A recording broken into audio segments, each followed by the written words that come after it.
wife and I found him lying dead in the yew alley, face downward. What did you do then? I hurried across the moor to fetch the doctor, Dr. Mortimer. He was at dinner with Miss Stapleton and her brother. Very well, Barrowman. That's all. Yes, sir.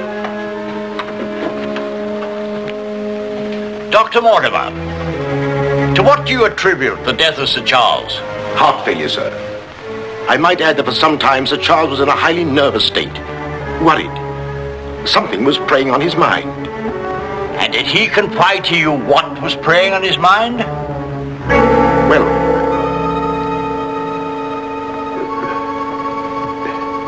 no. Well, then what about those footprints, Mortimer? As though Sir Charles had been tiptoeing back towards the house.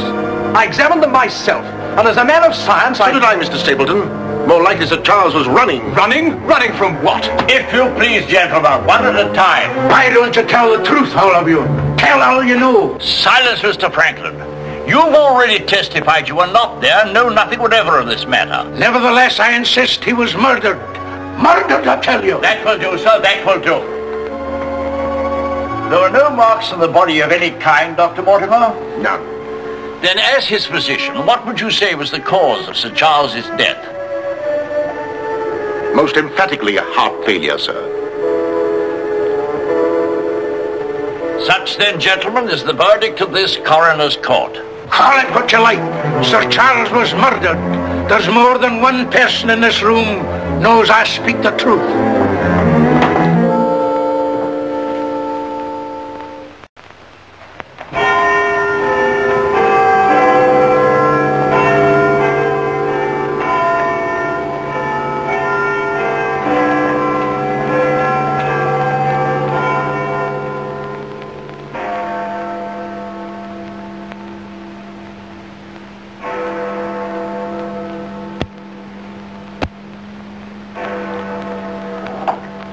Blessed if I know why on earth you want all these clippings about this Baskerville fellow. I've an idea, Watson, that young Sir Henry isn't destined for a very long existence in this world. What? My conjecture is that he'll be murdered. Murdered? It'll be very interesting to see if my deductions are accurate. Oh, Mr. Holmes, while you were out, a gentleman called to see you and left this. He asked you to give it to me? Oh, no, sir. He just left it by mistake, I imagine. Dr. Mortimer? He didn't leave his name, sir. No, it's here on the stick, Mrs. Hudson. Oh, is it? I didn't notice. Do you know any Dr. Mortimer, Watson? Huh? What did he want? He didn't say, sir. What do you make of it, Watson? Why should I make anything of it? The fellow came to see you. Ah, but what kind of a fellow? Let me hear you reconstruct him from his walking stick by our usual method of elementary observation. Well, I should say that Dr. Mortimer is a successful man, well esteemed. Good. Excellent. I should say that he does a great deal of his visiting on foot, because the iron ferrule is worn down. Perfectly sound. Let's have a look at this inscription. From his friends of the CCH. CCH. I should say that's the something or other hunt. Really, Watson, you've excelled yourself. Has anything escaped me? Almost everything, my dear fellow. Huh? A present to a doctor, I'd say, is more likely to come from a hospital than a hunt. And when the letters CC are placed before the hospital, the name Charing Cross Hospital rather obviously presents itself. You may be right. Furthermore, I'd say that Dr. Mortimer had a small practice in the country and was the owner of a dog. How can you tell that? Quite simple. From the teeth marks. Look, you can see for yourself. A rather large dog, I'd say. And unless I'm mistaken, Dr. Mortimer will call on us again in a few moments. Rubbish, Holmes. Rubbish. How the devil can you deduce that? Well, as he left his stick, isn't it reasonable to presume that he'll come back and get it? Dr. Mortimer, sir. Mr. Holmes, Yes. Come in, Dr. Mortimer. I took the liberty of calling upon And you. left your stick. Oh, so I did. Thank you so much. A presentation, I see. Yes, sir, from Charing Cross Hospital. This is my friend, Dr. Watson. Of course. How do you do, sir? Mr. Holmes, you're the one man in all England who can help me. Well, won't you sit down? Thank you. A friend of mine is in grave danger. May I inquire his name? Sir Henry Baskervill, heir to the estate of Baskervill Hall. I'm in mortal fear Sir Henry's life will be snuffed out. Why, what makes you think that? I have information which leads me to believe that for centuries past, every Baskerville who's inherited the estates has met with a violent and sudden death. But as I recall it, Sir Charles died from natural causes, heart failure. Apparently. And that was the verdict of the coroner, in which I, as Sir Charles' physician, concurred. But there was one point which I kept back from the police, from everybody. Yes? About 50 yards from where Sir Charles fell dead were footprints. A man's or a woman's? Mr. Holmes, they were the footprints of a gigantic hound. A hound? Well, why didn't you report it? Not a soul would have believed it. During the night it rained, and in the morning the marks were completely obliterated. But I saw them as clearly as I see you. And then, a few days ago, as one of the executors of the estate, I found this old document. Legend of the Hound of the Baskervilles. Let me read it to you, Mr. Holmes. It's quite short. I won't bore you, I promise. Yes, please, go on. In the time of the Great Rebellion, about 1650, Baskervill Manor was held by Hugo of that name, a profane and godless man. One Michaelmas, this Hugo stole down upon a neighboring farm and carried off the daughter of the house. He locked her in an upper chamber, and while Hugo and his friends were carousing, as was their nightly custom...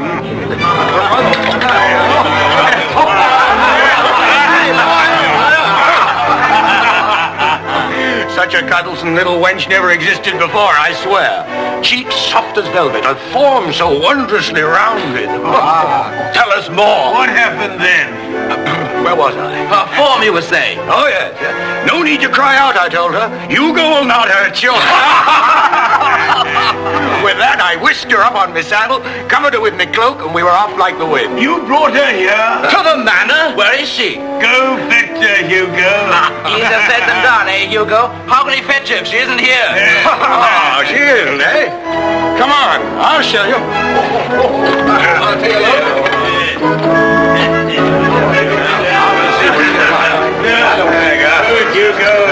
She's really in here? May we come in, my sweet? These drunken sots would give Hugo the... There is no girl. Gone! Gone! Out of my way! What ails him? Hugo! What did it do? Mr. Hugo. What's wrong, sir? She's gone, the wench. Well, don't stand there gaping. Go bring my mare. What's wrong? I've never seen him in such a rage. Where's he gone? Let's follow him. Let's go, Roderick. Farewell. Come on, Matthew. Hold the stirrup, you blockhead. I'll give my soul to the devil for that wench. You hear how he fetched his soul to the devil for that wench? Well, may he find her and wed her, then the devil will have his soul.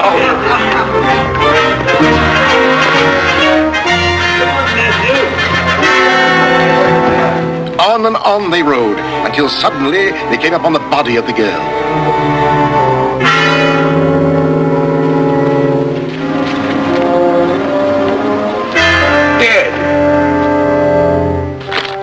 From just over a rise, they heard sounds so hideous that the blood froze in their veins, and looking up, they beheld...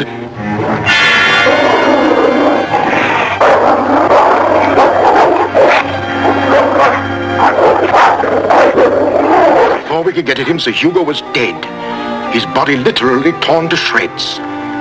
Such is the history of the hound that has cursed the Baskervill family ever since, many having been unhappy in their deaths, that have been sudden, violent, and mysterious. Well, Mr. Holmes? Interesting. Very interesting. What do you think? I don't know. But Sir Henry's arriving from Canada tomorrow. Please understand my dilemma, my responsibility. I was Sir Charles' best friend. My duty is to protect that boy. If I should take him down there to Baskerville Hall and anything happened to him... What I'd suggest, Dr. Mortimer, is that when Sir Henry arrives, you bring him here. Oh, thank you, Mr. Holmes. You don't know what a load you've taken off my mind. Good night, Dr. Watson. Good night, sir. You've left your stick again. Oh, thank you. By the by, Dr. Mortimer, you have a dog. I have no dog. Then how do you account for these marks? Evidently the teeth marks of a dog. I used to have a dog, a small spaniel, but it died. Good night. Good night.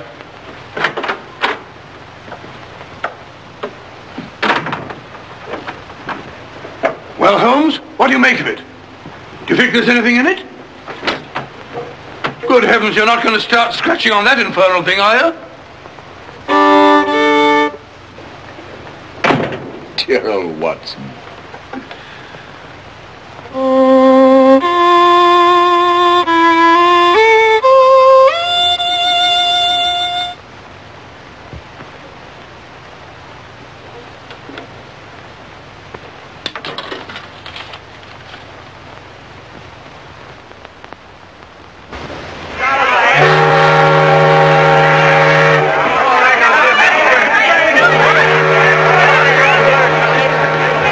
Goodbye, Sir Henry.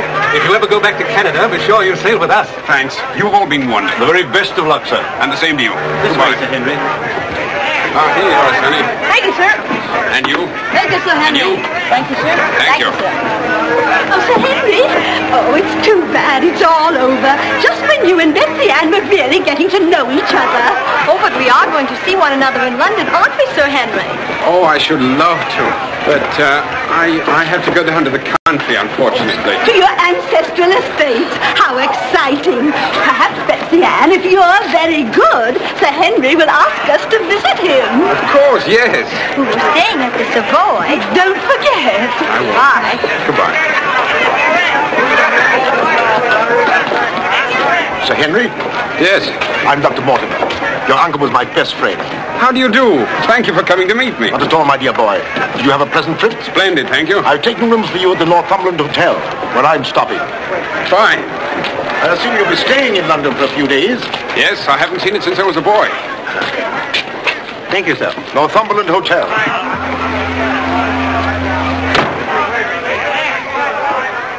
Sir Charles's death was a great personal loss to me. I was more than his doctor. What's this?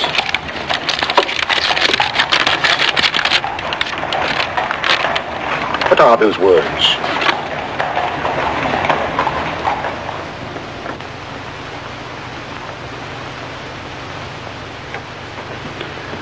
Do you mind, Sir Henry? No, not at all. What do you make of it, Mr. Holmes? Why do you think that last word is printed in ink? Oh, that's simple enough. The words have been snipped from the London Times. That's evident from the typography. But the word moor is an unusual word. Your correspondent evidently couldn't find it in the newspaper. You'll admit, Dr. Mortimer, there's nothing supernatural about this. Supernatural? Tell me, Sir Henry, has anything else unusual happened to you today since your arrival in London? I can't think of anything. Unless you'd say that losing one of your boots is unusual. You lost one of your boots? Yes, and brand new ones, too. Never had them on.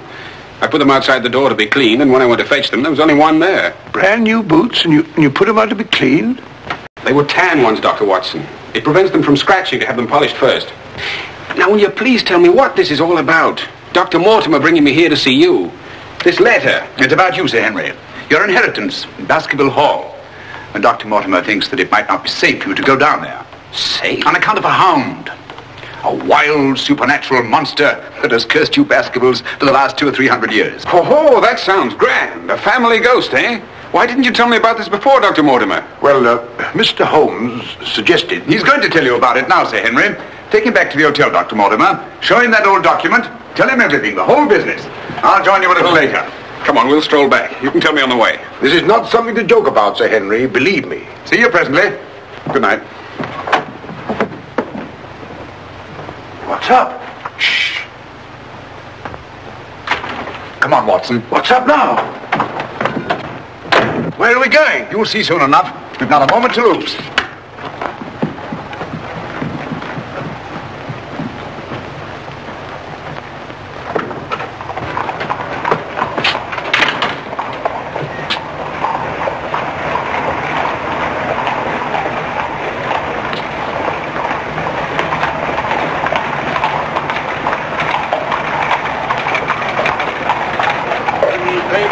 Good evening, paper.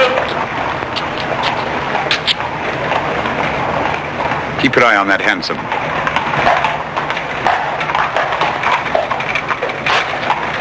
This letter dates back to about 1650. Your evening paper. Get your paper, evening paper. Evening paper, sir. Get your evening paper. Get your paper, evening paper. Evening paper, sir. Tells all the latest news that's going on, sir. Tells you all about it. Thank you, sir. Evening paper. A dissident, drunken fellow. And he was a dissident. Look out! Stop! Whip up, cabby. Whip up, I say. Very good, sir.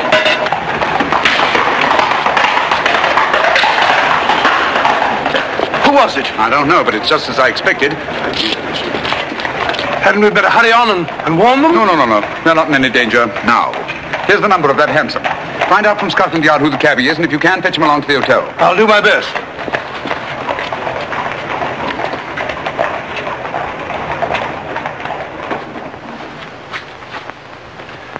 Well, now that Dr. Mortimer has told you everything, what have you decided? To go there, of course. Good. That's what I thought you'd say. And if Dr. Mortimer will only guarantee that this supernatural hound of his will really appear, I'd call the radio. Oh, don't say that, my boy.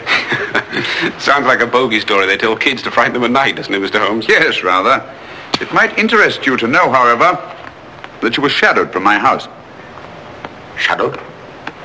Yes, and probably have been ever since you arrived in London. By whom? I don't know. A man in a hansom. He must have seen me run after him and had the cabby dash off. Oh, by the by, did you ever discover your mislaid boot? No. Hello? Well, the brown one's here, but one of the black ones is gone. I'll ring for the chambermaid. Perhaps she can explain. Yes, do. Now, why should anyone want to take an odd boot and then exchange a brand new one for an old one? Can you explain it, Mr. Holmes? No, I can't. Come in. Did you ring, sir? Yes, about that boot of mine. Oh, I haven't found it yet, sir. I've made inquiries all over the hotel. Well, it's back, the brown one, but now one of my black ones is gone. Oh, sir, that is odd. Who else except yourself has access to this apartment? Only the housekeeper, sir, and she wouldn't do a thing like that. No, of course not. I'm terribly sorry, sir. I'll do my best to find your boot. All right, thanks. Oh. Good evening, gentlemen. Good evening, Dr. Watson. I've got him. Come on in, Clayton. Come this way. This is John Clayton, number 2704. How do you do? How do you do, Clayton? Won't you sit down? Won't keep you long. It's good of you to come. Thank you, sir. Now, Clayton, I wish you'd tell us who your fare was that watched a certain house on Baker Street this evening and later followed these two gentlemen. Well, I'm glad to you know as much as I do, sir. Well, not quite as much, I hope. The gent said as how he was a detective, sir. Oh, he did? Yes, sir. Mm-hmm. How would you describe this gentleman, Clayton? Well, sir, I suppose about 35 years of age, sir. Mm-hmm. Dressed like a toff. Had a small black beard, sir. And the colour of his eyes? I can't say, sir. I see. When did he tell you that he was a detective? At the station, sir. When he gave me the 2 guineas, what he'd promised me. Mm-hmm. Did he tell you his name? Yes, sir. What did he say it was? Sherlock Holmes, sir. What? Well, that's the name what he gave me, sir. Sherlock Holmes. Well, whoever it is at least has a sense of humour. Here, Clayton. Here's something for your trouble. Thank you, sir. Thank you kindly, sir. Is there anything else I can tell you, sir? Nothing at all, I think. All right, sir. Good day, sir. Good day. Good day, gentlemen.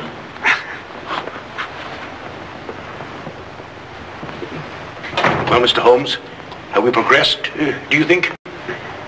Perhaps. Tell me, Sir Henry, when were you planning to go down to Dartmoor? Immediately, tomorrow. I'm really awfully keen to see the old place. You'll accompany us, Mr. Holmes. I'd like to very much, Dr. Mortimer, but unfortunately I have some rather pressing business here in London. Of course, and there's no need. Please don't think me ungrateful, Dr. Mortimer. I do appreciate your concern for me.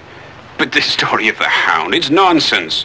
As for that silly letter and all the rest of it, I'm sure it can all quite easily be explained. I quite agree with you, Sir Henry. But all the same, if you don't mind, I'd like to ask Dr. Watson to go down with you. What, sir? If you don't mind, Watson. Gladly, if you care to come. Of course. I'll be delighted. Good. Oh, thank you, Dr. Watson, and thank you, sir. Then we'll stalk the hound together. Now, don't take it too lightly, Sir Henry. Well, I must be going. Mr. Holmes. Yes, Dr. Mortimer. About that person calling himself Sherlock Holmes. Very interesting, Dr. Mortimer. You'll keep me posted, Watson. Write me daily reports. To the smallest detail, Holmes. Fine. I give him into your care, Sir Henry. Guard him well. Good night. Guard me well. I like that. Oh, God.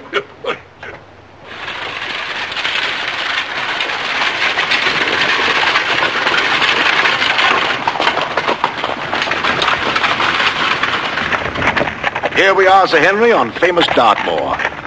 And what a history it has. You see those rocks over there? Actually, they're stone houses built by a Neolithic man 50, 100,000 years ago. You don't suppose the Baskervilles go back that far? And over there, beyond that hill, those dark spots, that's the great Grimpen Mire, as treacherous a morass as exists anywhere. Thousands of lives have been sucked down into its bottomless depths. Cheerful little spot. Fascinating. Oh, it is, Sir Henry. And mysterious. No wonder the people about here have such odd beliefs. Some will tell you that nothing ever really dies up on the moor. And after a time, one gets to believe it. Really? Do you believe that? Of course not. If I believed all the legends about this place, I wouldn't live here. I wouldn't have the courage.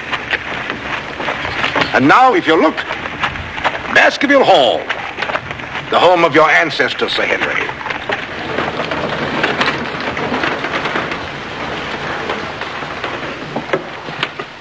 How are you, Barrowman? Very well, thank you, sir. Thank you. This is Barrowman the butler, Sir Henry, and Mrs. Barrowman. Welcome, Sir Henry. Welcome to Baskervill Hall. Thank you. Barrowman was with your uncle most of his life, as was his father before him. Well, I hope you'll be just as happy here with me. Thank you, Sir Henry.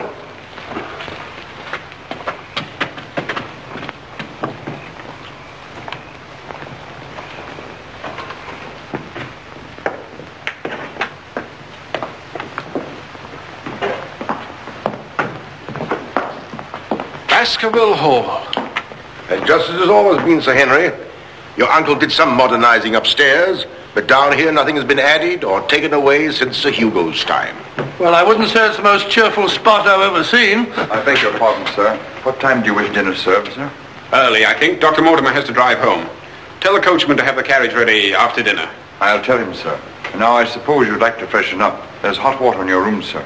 I'll show the way. Thank you.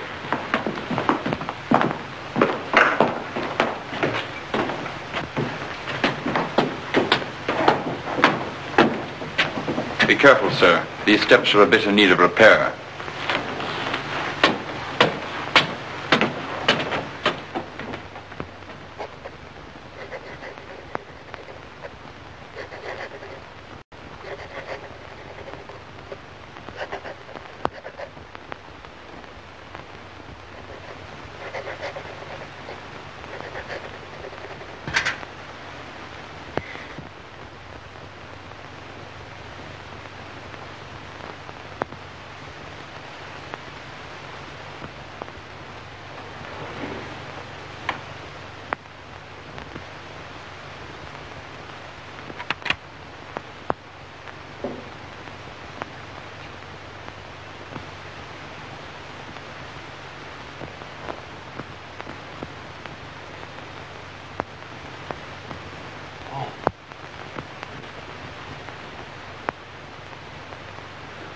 To startle you. I thought you might be asleep. What is it? Come quickly. Someone's prowling around.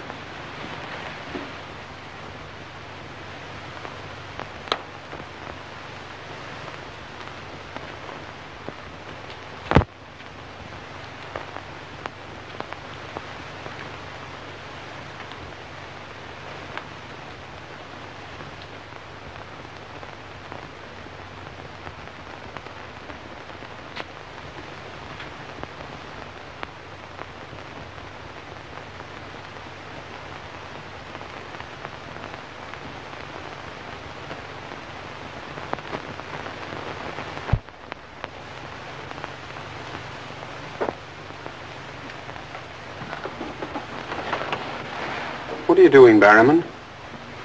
Oh, nothing, sir. It was the window. The window? Yes, sir. I was just seeing that it was fastened. Well, does it matter whether it's fastened or not? The window on the second floor. I go around every night seeing that they're fastened. Sir Charles always insisted upon it. Well, that sounds reasonable enough. Well, if it's properly fastened now, Barrowman, you can get back to bed. Yes, sir. Thank you.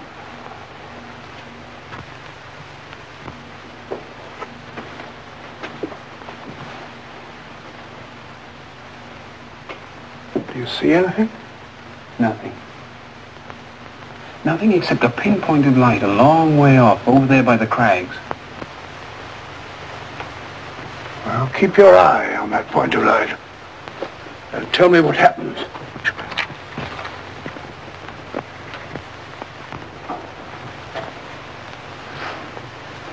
Do you see anything now?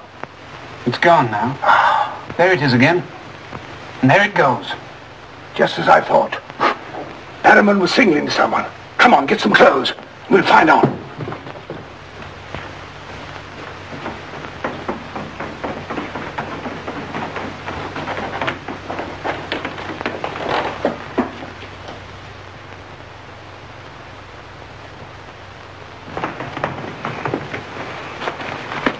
It's still there. Yes. Try not to lose sight of it.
Down here.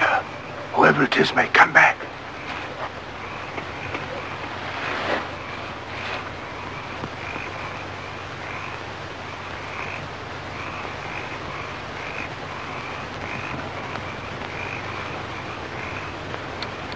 What about getting a little further away from that light?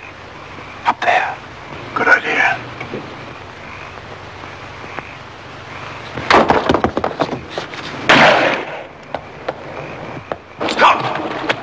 Are you mad? Whoever it is knows his way among these rocks. We don't. Who the devil can it be? You were right about Barrowman. Yes, but what connection can there possibly be between that horrible creature and Barrowman? You know, I've half a mind to fire the fellow in the morning, then notify the police and let them shadow him. No, it's the last thing that Holmes would want us to do. Our job is to watch Barrowman. Watch him like a hawk. Come on, let's get back.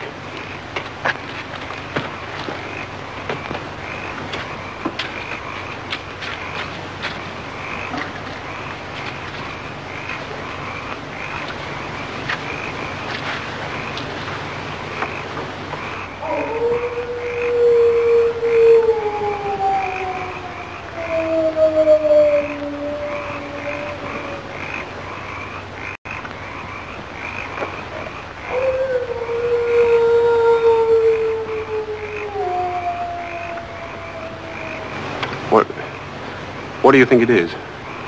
What does it sound like to you? Well, if we were back in London, this would seem ridiculous. Let's get on.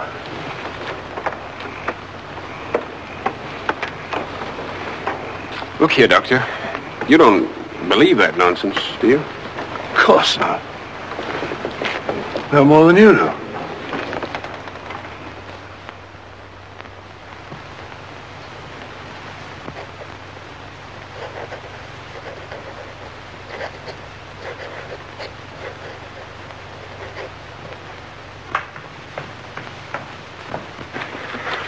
Morning.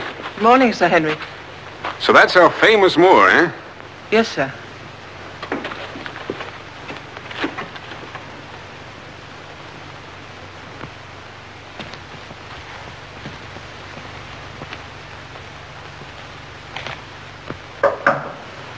Come in. Oh, where's Sir Henry? He went out, sir. Where? Across the moor. Didn't I tell you to let me know immediately if Sir Henry ever ventured out there alone? I know, but I only just found out from my wife.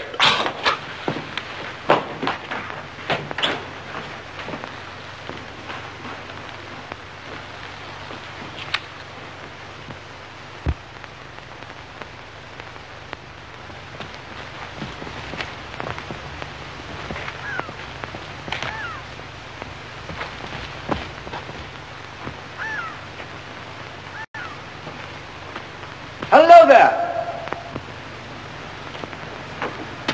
Oh, forgive my shouting at you, Dr. Watson. My name's Stapleton. Live just across the moor. But how did you know my name, sir? Oh, from Dr. Mortimer, one of our neighbours. Oh, yes, sir. How is Sir Henry? He's very well, thank you. Well, we were a bit worried he might decide not to come here. After the rumours that followed the sad death of Sir Charles, has Mr. Sherlock Holmes come to any conclusion yet?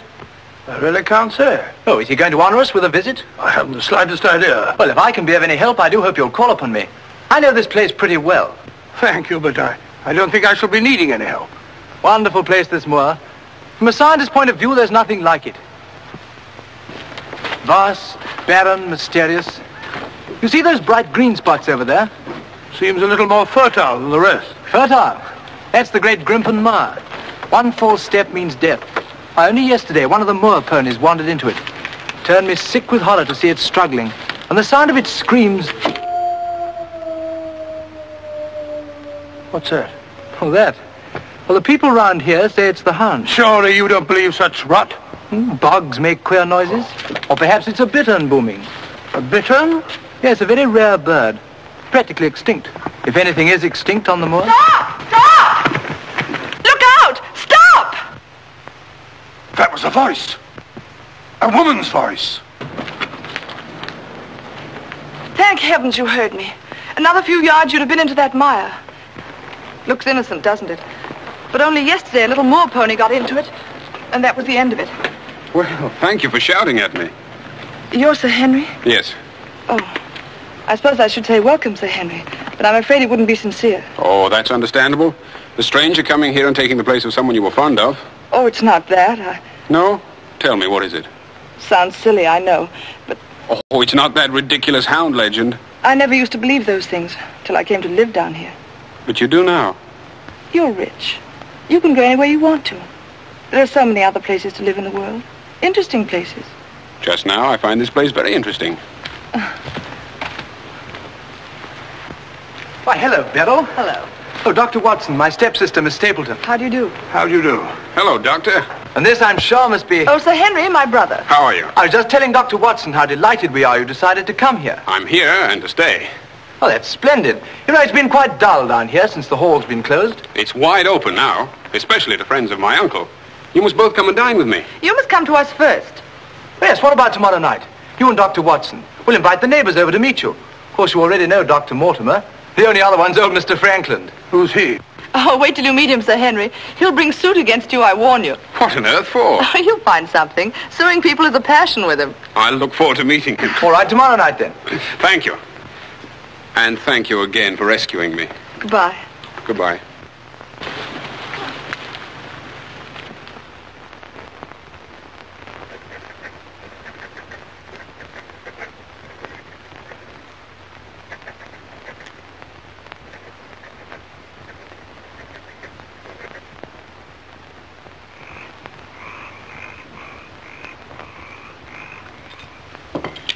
And were it not a personal insult to Sir Henry, I would never have come here this evening. Oh, but why, Mr. Franklin? As a stickler for convention.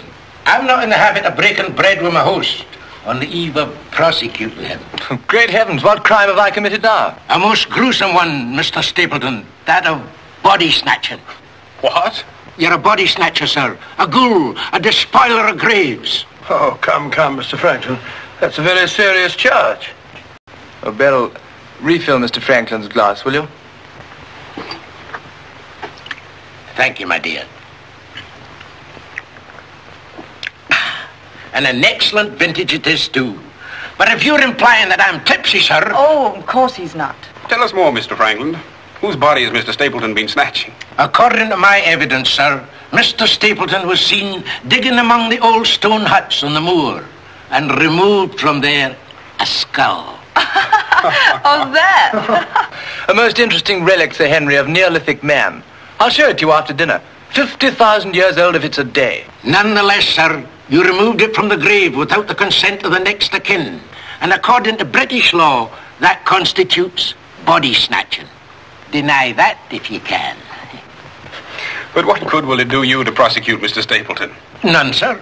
I have no interest in the matter. I act entirely from a sense of public duty.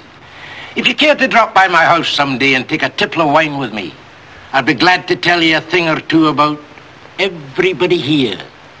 About him prowling the Grimpen Mire at nights and why he takes her with him. Oh, there's no secret about us. As you know, I dabble a bit in the occult.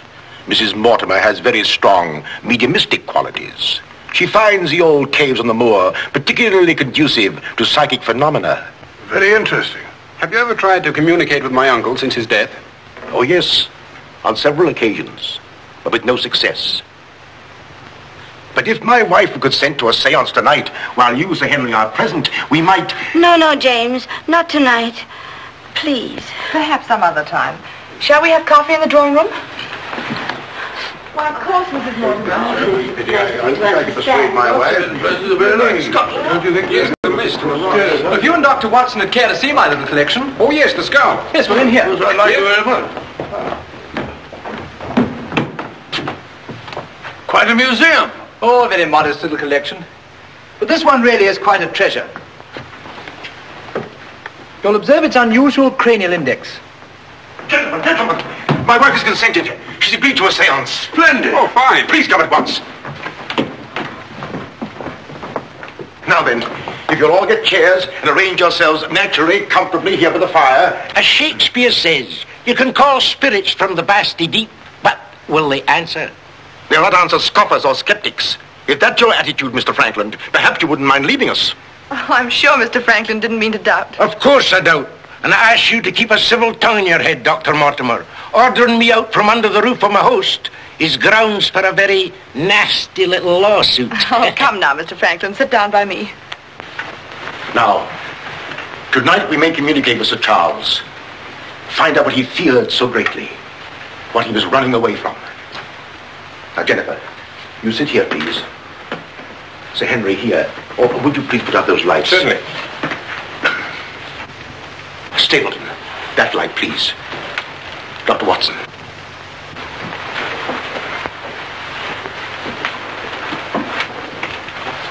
Now, if you all keep quiet and sit quite naturally. Sir Henry, your hand, please.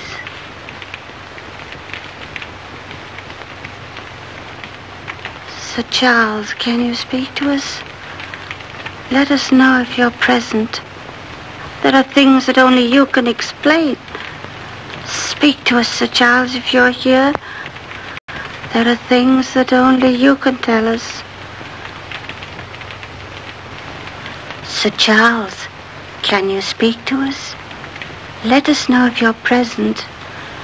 There are things that only you can tell us. Speak to us, Sir Charles, if you're here. There are things that only you can explain. That sound. I've heard it before. It's nothing.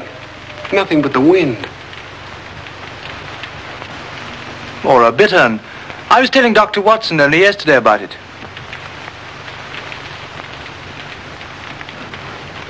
Sir Charles?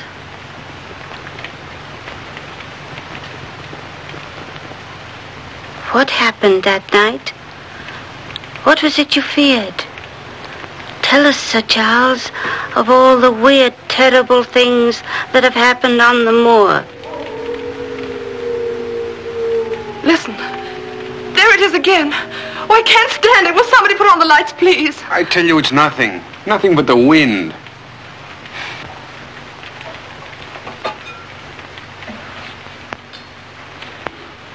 Franklin.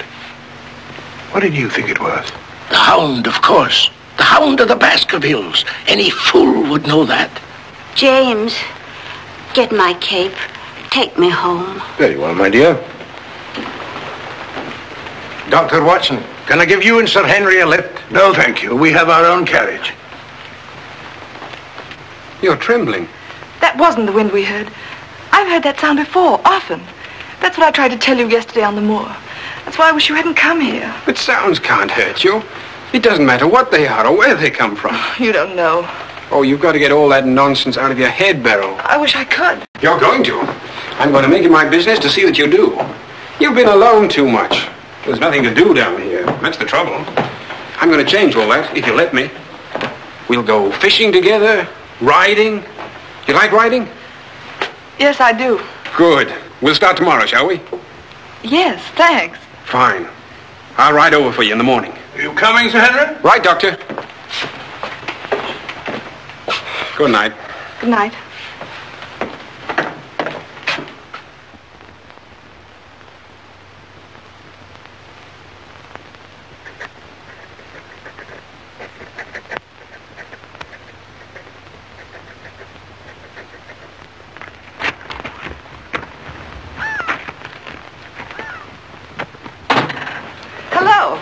Hello, Beryl. Well, where shall we go today? There's one place we haven't been. High Tor. Fine. That's where all the old ruins are. You know, Jack says that they're over 50,000 years old. That sounds interesting. And you can still see the remains of their stone huts. All right, good.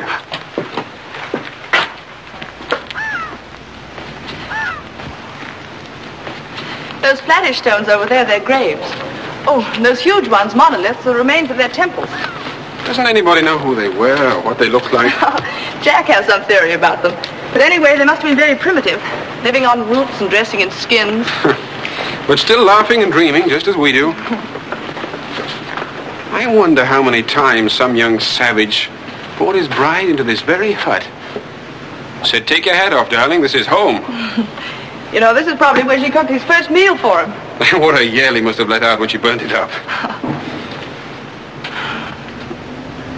And now they're quite forgotten. Just as we will be, too, one day. Do you suppose when a man met a girl that he liked, he had to wait a respectably long time before he dared tell her? Or things like that? Sudden, natural. I'd like to think that things were like that. Beryl, that's the way they are with me. Oh. Oh, but we've only known each other such a little while. There, you see, convention, custom. We can't even be ourselves when we want to be. Why is that? You know, I used to come down here quite often and explore these old caves when Jack and I first came to live here. I didn't have the fear of the moor then. And you've none now, that's all gone. Oh, when I'm with you, it's gone. I seem to forget it, laughing and talking. But when I'm alone, it all comes back to me. And at night, I still wake up trembling, as if in my sleep I could hear those awful noises. Then it gets bad as ever, and I think of you, and I wish you weren't here. Oh, don't say that. Well, I wish you were in London or in Canada. But even if I wanted to go back to London or Canada, I couldn't. Why not? You know why. You must know why. I can't go anywhere now, unless you come with me.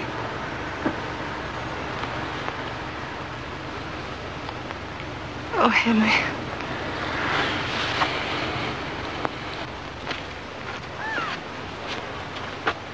Oh.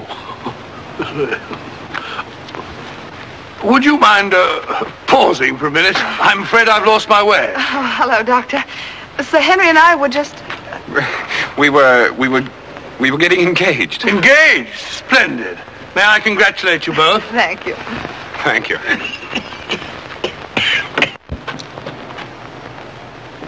Who is that? It seems that we didn't pick a very secluded spot. What do you want? Just crossing the moor, sir. Just crossing the moor. I'd be peddling my wares, sir. I must have something here would interest you, sir. How about a nice mouth organ, sir? No, thank you. Here's something an old squire like you could use, sir. A fussel. A fussel for calling your sheepdog. Calling my what? Sheepdog, sir. A regular charmer, sir. Hear him for miles around, sir. Take it away and yourself with it. How about some scent for the lady, sir? That'll do. Be off about your business. All right, sir. I ain't doing no harm.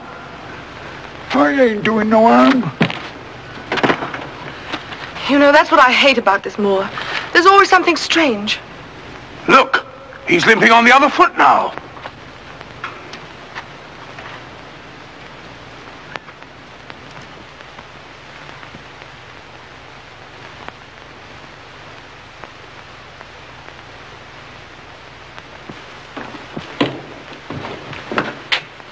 Barrowman? Yes, sir. Who delivered this note? No one, sir. I found it slipped under the front door. Thank you.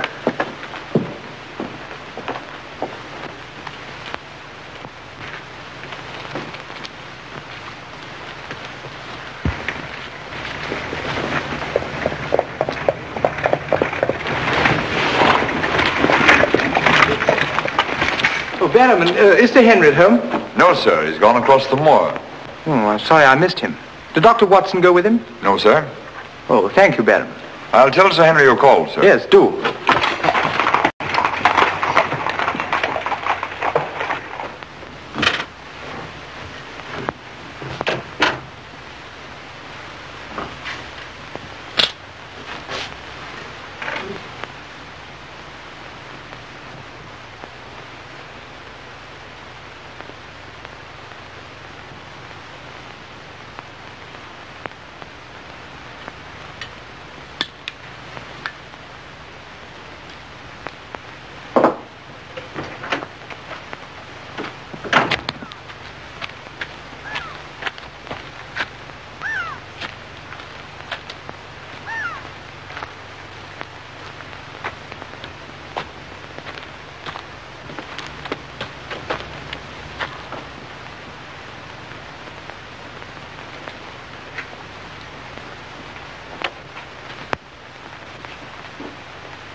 Was it you who sent me that communication? I did, sir. Out with it. Whatever it is you want me to hear. I only want you to hear this zither, sir. Zither? He don't come no finer, sir. What blasted impertinence. Getting me out here to say... Look here, my man. You're up to something. I only ask you to try him, sir. Be careful. This thing's loaded. Who are you? Well, I might ask the same of you, sir. Prowling around the moor, spying out on everybody. That's my business. To spy. Oh, what is it? Yes, and if you want to know who I am, I'll tell you. Who are ye? I'm Sherlock Holmes. Sherlock Holmes, the detective? Yes, and now perhaps you realize why I can't be hoodwinked. Oh, sir, that changes everything. Now, who are you? Quick! Well, in that case, sir, my name must be Watson. Holmes! Ah, you my dear fellow. A fine detective you are, calling yourself Sherlock Holmes. So you've been down here on the moor all the time? That's a fine way to treat me, I must say. Send me down here. Let me think that you were in London, working on that blackmail case. Let me sit up half the night. writing those blasted reports. Serious reports, my dear Watson, and very valuable they were, too. I made arrangements to have them forwarded on to me. A shabby trick, which I'll not forget. Ah, but a very necessary trick. If I'd come down here with you and Sir Henry, every movement of mine would have been watched. While in this way, only you and Sir Henry have been watched, and I've been free to work. That's all very well, but making a fool of me... Sit down, Watson. Do sit down. Perhaps a little supper will help you to get over your huff. Huff? I'm in no huff. Here, try some of these sardines. It's a pity I didn't know you were coming. I'd have provided a brace of pheasants. It's a pity you didn't think of bringing down that infernal violin of yours to regale me with some of your enchanting music. I did, my dear Watson. Anything to oblige.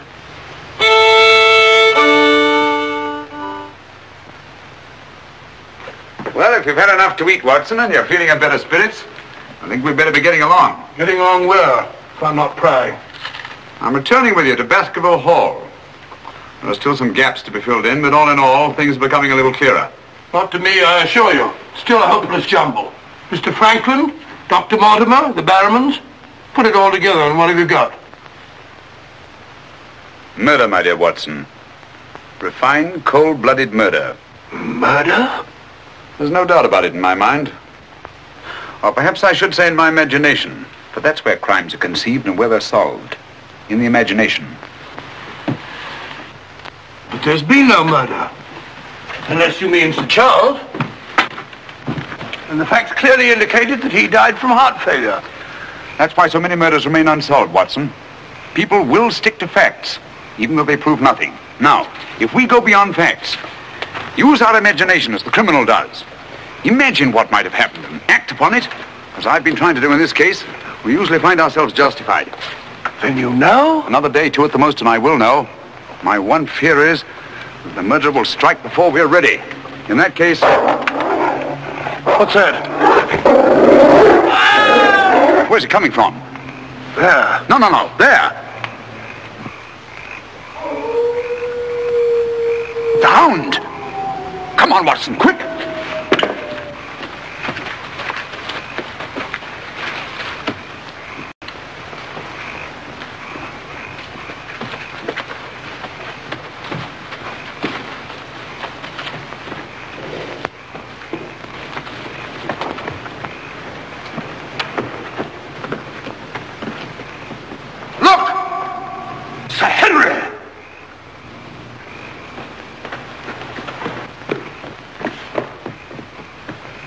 Run along that ridge and fallen over the cliff.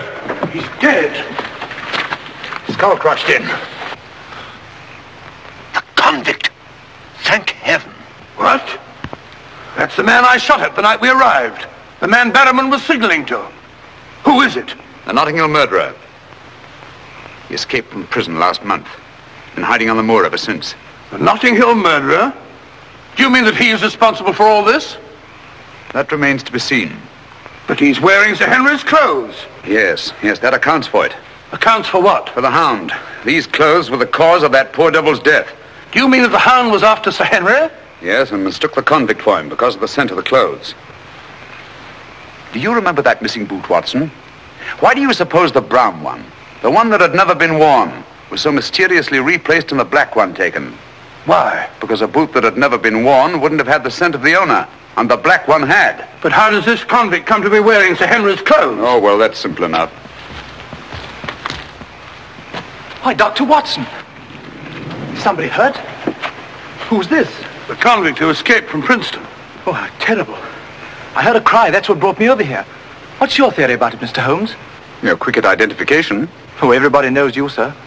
As a matter of fact, we've been expecting you down here. My name's Stapleton. How'd you do? You came in time to see a tragedy. Yes. It's a most unpleasant remembrance for me to take back to London tomorrow. Oh, must you go so soon? I've been looking forward to meeting you. Yes, I'm afraid I must. We were hoping, Mr. Holmes, that you may be able to shed some light on the occurrences that have puzzled us down here. Yes, but an investigator needs something more than legends and rumors. Oh, quite so. Give me a hand, will you, Watson? We'd better put this poor fellow in one of the huts till the morning. Oh, let me give you a hand. Oh, I think we can manage all right, thank you.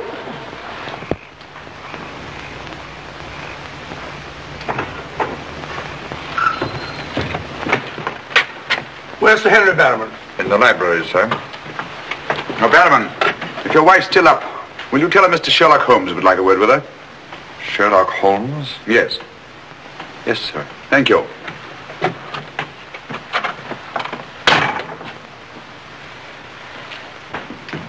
Sir Henry. Holmes! I'm glad to see you so well, Sir Henry. Why didn't you tell me Mr. Holmes was coming? Well, I was... he didn't know. We ran across each other in the village. I am glad to see you. What is it, Barrowman? Oh, I asked to see Mrs. Barrowman, if you don't mind, Sir Henry. Of course not. Come in, Mrs. Barrowman. I think you'd better sit down. Thank you, sir. I prefer to stand. I'm afraid I've some rather bad news for you. What is it?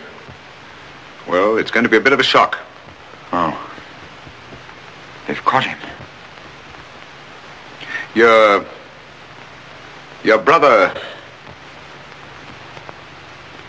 They'll hang him for sure. No, Mrs. Barrowman. He's beyond the law now. He's in more merciful hands.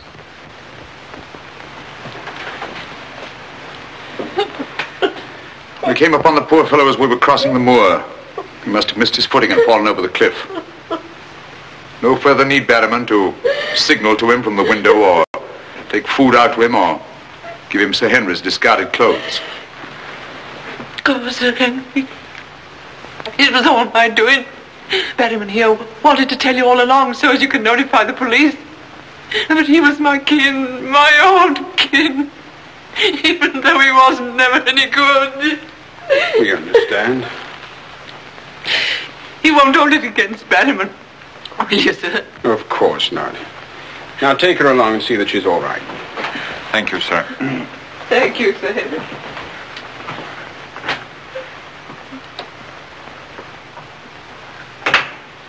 Well, it's nice to get that in cleared up, for their sake as well as mine. It clears up everything, I think, Sir Henry. That poor devil must have been completely demented. And that accounts for those dreadful noises that we've been hearing from time to time. Exactly. Your troubles are over, Sir Henry. I really am most grateful, Mr. No, Holmes. not at all. I've done little enough. But you can sleep peacefully in your bed now and commence to lead the life of a happy country squire. Well, not for a little bit, I'm afraid. I'm off to Canada again. Canada? Beryl, Miss Stapleton and I are going to be married. Miss Stapleton? A very charming young lady. Congratulations. Everything's arranged. Her brother's giving us a farewell party tomorrow night. We'll be married in London the following day, and then off for a honeymoon to Canada. My congratulations too, Sir Henry. Thanks. What luck you're here. You and Dr. Watson will be with us tomorrow night. No, I'm sorry. I'm afraid I can't. I must hurry back to London. And so should you too, Watson. We'll have to report to the police here about that convict in the morning, but there's a train leaving early in the afternoon. Oh, what a pity. Beryl will be dreadfully disappointed. Now, we'll remedy that when you come up to London. You must dine with us before you sail.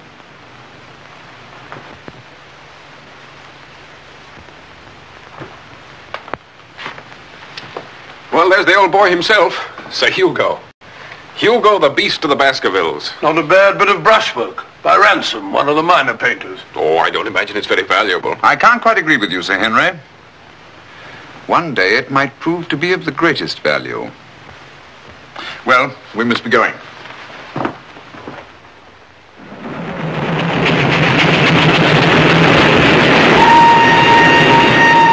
There's still one or two little points, Holmes, that I can't for the life of me reconcile with your theory about that poor demented convict. One or two little points? But surely you can't mean that he was in London 3 weeks ago?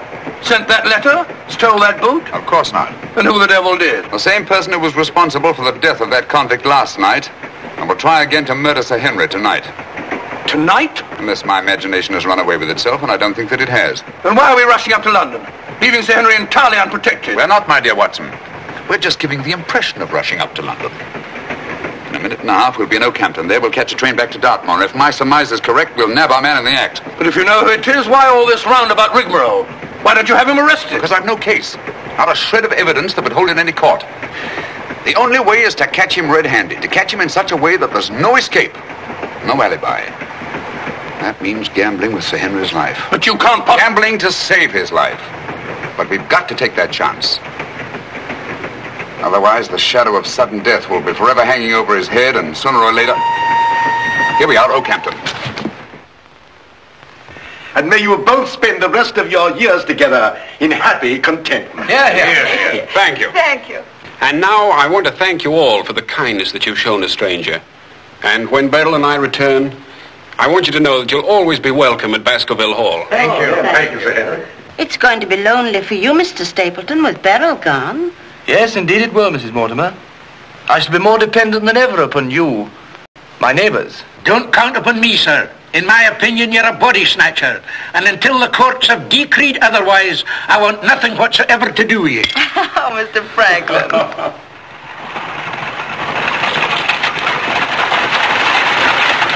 I say, driver, can't we go a little faster? I'm doing the best I can, sir.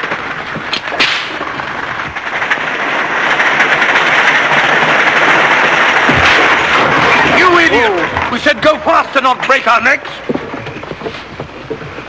How far is it to Baskerville Hall? It's 5 miles by road, sir, but if you want to cut over the moor, it's only about 3. Here you are. Come on, Watson, quick. Thank you, sir.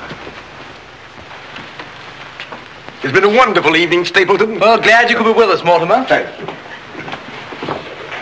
Take this brooch, my dear, and wear it on your wedding dress. It belonged to my great-grandmother. Something old, something new. You know. Oh, that's so sweet of you, Mrs. Mortimer. Thank you so much. And come back to us soon, both of you. We will. May I offer you a lift, my lad? It's such a beautiful night, Mr. Franklin. I think I'll walk, thank you. Merely a gesture of hospitality. Reject it if you like. Get up there! You're not going to cross the moor alone, Sir Henry. Why not? There's nothing to fear anymore. We can't be sure. Oh, but I have Mr. Sherlock Holmes' own word for it. Come along, James.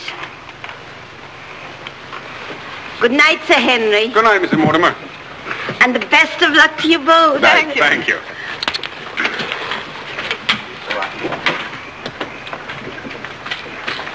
Good night. Good night. I wish you'd let Mr. Franklin drive you home. I wanted to stay and say good night to you. This is our last good night. From tomorrow on, there won't be any more, ever. Tomorrow we'll be away from this place. I wish it were now. So do I. Oh, now, don't be silly. Good night, Beryl. Good night, dear.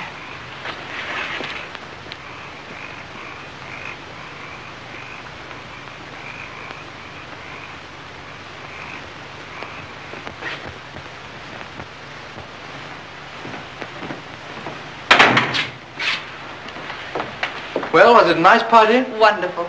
Everything, and most of all you. Jack, I haven't said very much about going away, but you know how I feel. Yes, of course. It had to be. Well, you won't be too dreadfully lonely, will you? Well, I shall have my work. And... Henry and I'll be back before you even know it. Yes, of course you will. Well, you better go to bed now. You've got a big day ahead of you tomorrow. Good night, Jack. Good night, dear.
over there. We'll head him off.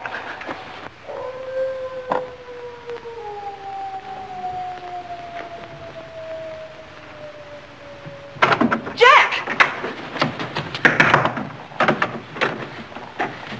Where are you?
Coming to.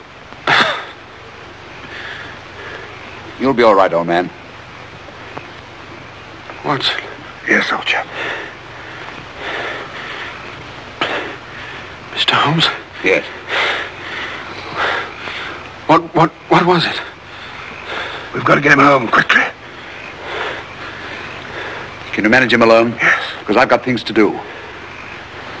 Help get his arm around my shoulder. I'm all right.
Pretty painful, I know. But it won't take much longer. Go on, it doesn't hurt. Now, Mrs. Barrowman, some gauze, please.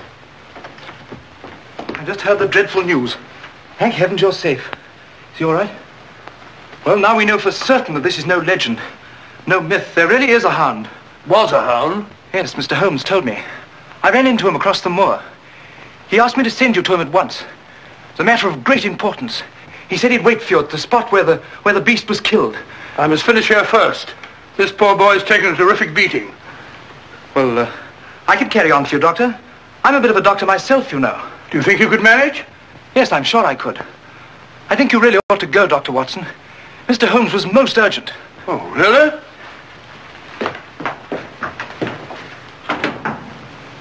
I shall need some hot water, Mrs. Barrowman. Oh, I want it boiling, please. Yes, sir.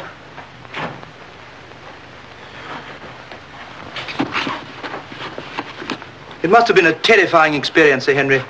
Terrifying. It was indeed. Yes, I can see you're still weak from loss of blood. I can't say I feel any too well. Here, drink this, Sir Henry. You'll feel much stronger. I'll see to your other bandages after.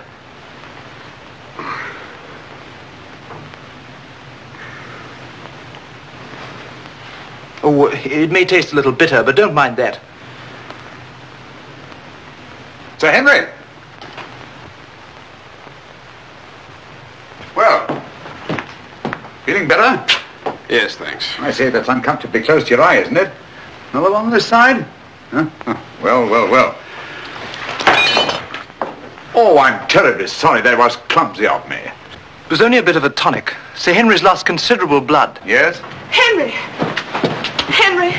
I'm all right, darling. Oh, no, you're not. We heard those dreadful noises on the way home. It's a mercy he's alive. I owe you an apology, Sir Henry, for jeopardizing your life. Jeopardizing?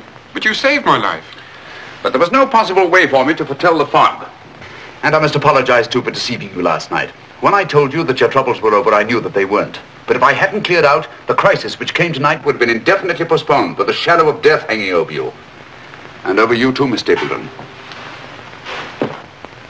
You knew this was going to happen? How could you know? The person who wanted to snuff out your life, Sir Henry, was the same one who plotted to kill your uncle. He wanted to get you both out of the way so that he could lay claim to this place, to the whole Baskeville estate. In tracing back his lineage, he discovered not only that he was the next of kin, but also learned of that old legend about the hound.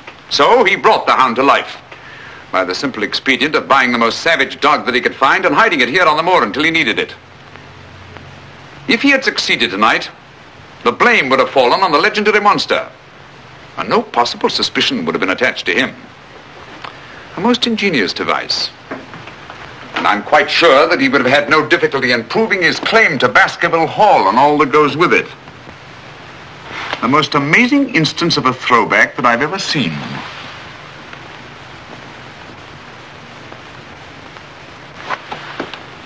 And you can see for yourself. Stapleton! One move and I'll shoot. Jack! You two, stay where you are. You're under arrest, Stapleton.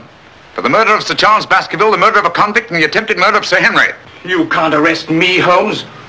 Now, one move from any of you and I'll blast you all to kingdom come.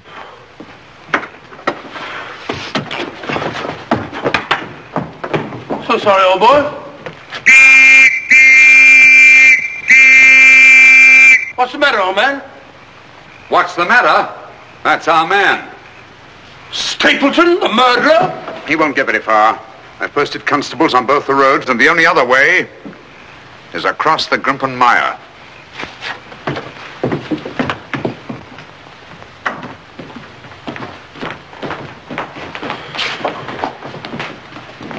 I'm so sorry, Miss Stapleton. I wish I could have spared you this. Well, that officially closes the case, Sir Henry. And a very interesting case for your annals, Watson. An ordinary dog, an ingenious criminal. And a more ingenious detective. I owe you a tremendous debt of gratitude. Oh, we all do, Sir Henry. Mr. Holmes, we've admired you in the past, as does every Englishman. Your record as our greatest detective is known throughout the world. But this, seeing how you work, knowing that there is in England such a man as you, gives us all a sense of safety and security. God bless you, Mr. Holmes. Thank you, Dr. Mortimer. Thank you. And now, if you don't mind, I've had rather a strenuous day. I think I'll turn in. Of course. Good night.